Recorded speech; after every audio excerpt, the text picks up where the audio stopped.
I'm Morgan, and welcome to Bigfoot Case Files. I would like to relate an encounter that I had in 1986 in a state forest in western Michigan. It was near a small community in a forested area not far from the western side of the state. It was late fall, and I had just finished working a seasonal position at a large Victorian-era hotel on an island. The work kept me in excellent physical condition because I spent months running up and down staircases in that building every single day. At the time, I was visiting a young woman that I was interested in who lived in the area. Her relatives needed help gathering seasoned cut firewood that had been left in the forest.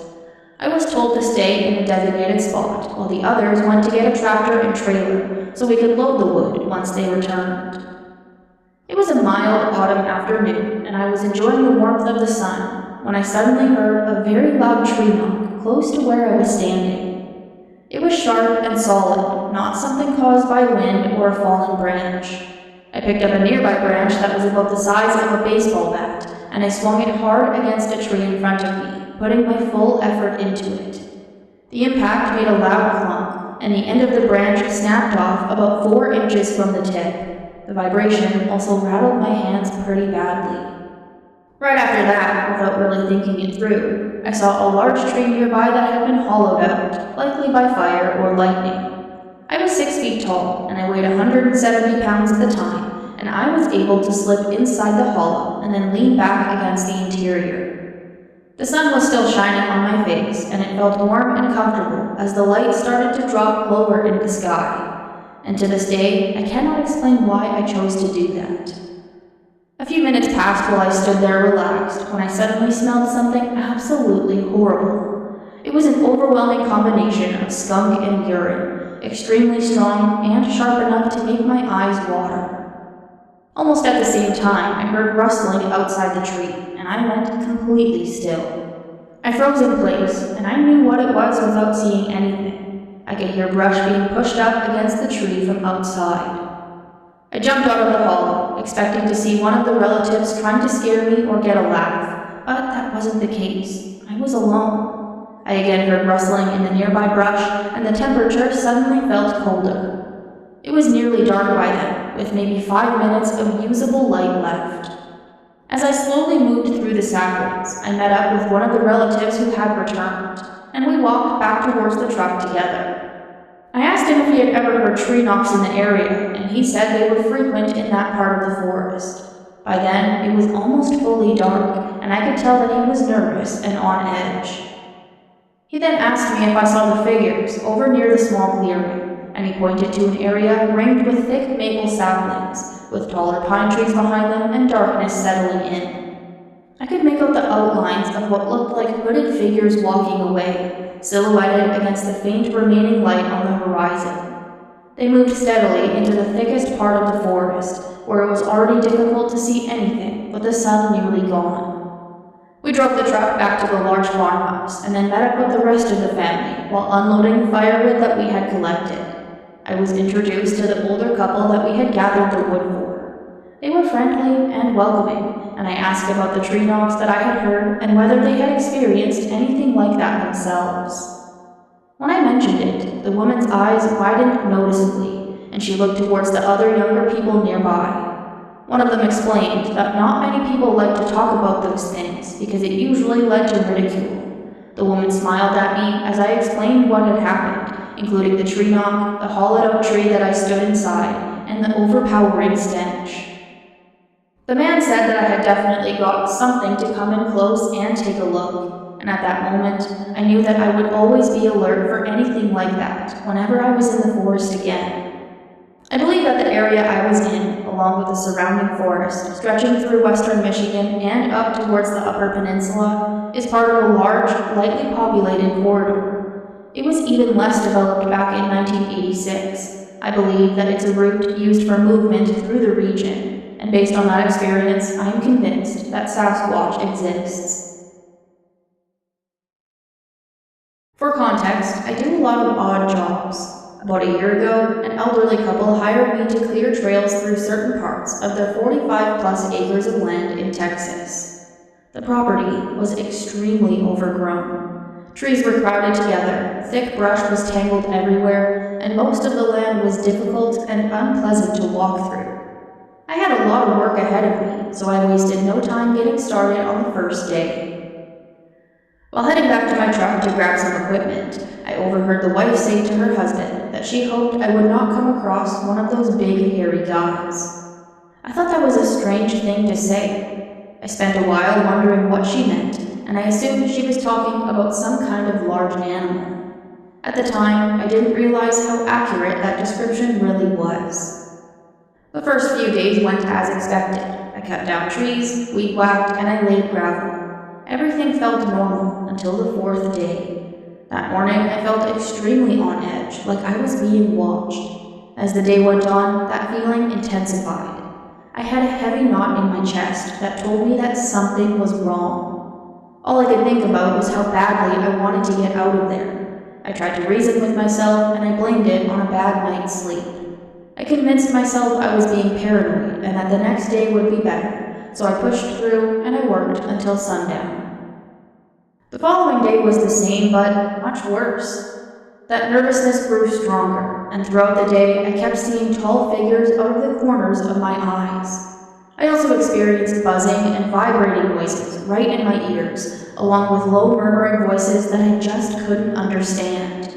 The sounds reminded me loosely of Chinese, but I couldn't make out any words, and I was convinced I was starting to lose my mind. I focused on finishing what I had planned, and I somehow made it to sundown again.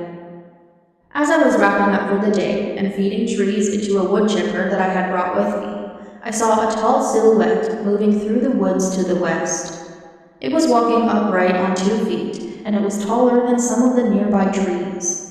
I rubbed my eyes to make sure that what I was seeing was real, and after that, I lost sight of the figure itself, but I could still see the trees moving. I shut down the wood chipper and I prepared to leave, and as I did, I heard the most awful howl and chattering coming from the distance. I can't accurately compare it to anything else. I went home and I didn't sleep at all that night. The next morning, the couple invited me inside for breakfast before starting work. I was relieved because going back out there was the last thing that I wanted to do. We sat and talked over coffee, scrambled eggs, bacon, and toast for quite a while, and eventually I remembered what the wife had said on my first day. Out of curiosity, I asked what kind of animals they usually see on their land. The husband answered that they saw just about anything, including foxes, deer, wild hogs, and rabbits. I pressed a little further, and I asked what the largest thing they had ever seen out there was, and after I asked that, the room went silent. The wife stared at her husband with wide eyes, and he kept his head down over his plate. He slowly took a sip of coffee and avoided eye contact before saying that it was hard to say. After a pause, he asked if I had seen anything while working, and I told him exactly what I had seen the night before. He finally leaned back in his chair, crossed his arms, and said that they knew what I was talking about, and hearing that was a huge relief. This confirmed to me that I wasn't just imagining things. He asked if it was the first time I had ever seen one of them, and I nodded, and then he explained that what I saw was a Sasquatch. He went on to describe their past encounters, their mannerisms, and how they make imitation calls, throw stones, and build tree structures. He talked for about an hour and a half, and then I told him that I needed to get back to work. When I returned to the work site, I was stunned. My wood chipper had been completely destroyed. Metal parts were bent beyond recognition, and other tools and equipment were broken as well. I spent a few hours cleaning up the mess, and I was angry because I had invested a lot of money into that equipment to make my work easier. That anger quickly turned into pure terror when I noticed one of those things watching me from the trees to my left. The creature was as tall as the silhouette I had seen the night before, which I estimated to be around 11.5 feet tall. It was covered in dark brown hair, except for its big hands, feet, and face. The skin was dark, and the eyes were sunken and amber in color. It was grumbling at me and bearing yellow teeth with massive canines. As it showed more teeth, its leathery skin folded and cracked, making it even more disturbing to look at. My truck was already parked out on the trail that I had cleared. I threw the remaining scraps of my ruined equipment into the back and I drove straight to the driveway. I got out and told the husband what happened and explained that I couldn't continue the job. He understood and paid me for the work that I had already completed. Before leaving, I asked why they would want trails cut through those woods, knowing that those things were out there, and he told me that they were hoping it might make them leave. I don't know if it made them want to leave, but it definitely made them angry, and at first I was upset that they didn't warn me. The more I thought about it, the more I realized that I couldn't entirely blame them, and that is my story. Labor Day weekend in 1993, a group of friends and I went camping for the weekend at a KOA campground near Fort Stevens, Oregon. Late in the afternoon, on the second day that we were there, 5 or 6 of us decided to skateboard on the paved bike trails that run between the campground and the fort. We skated out to the fort, walked around, looked at things, and stayed there for maybe an hour, and after that, we decided to head back towards the campground. On the way back, another person and I were skating about 40 or 50 paces ahead of the rest of the group. We noticed that the others had stopped behind us, so we got off our boards and slowed down, walking ahead so they could catch up. As we walked around a blind corner on the trail, we suddenly heard what sounded like a high-pitched scream. The person with me said that it sounded like a kid, and based on that, we both assumed someone was hurt, so we started running down the trail towards the sound. While we were running, we heard a series of grunts that were very low and also very close to us. They sounded almost like a hawk, but they were longer, louder, and lower in pitch. We stopped running immediately, and I bent forward, put my hands on my knees, and I crouched slightly while scanning off the trail in all directions, trying to figure out where those sounds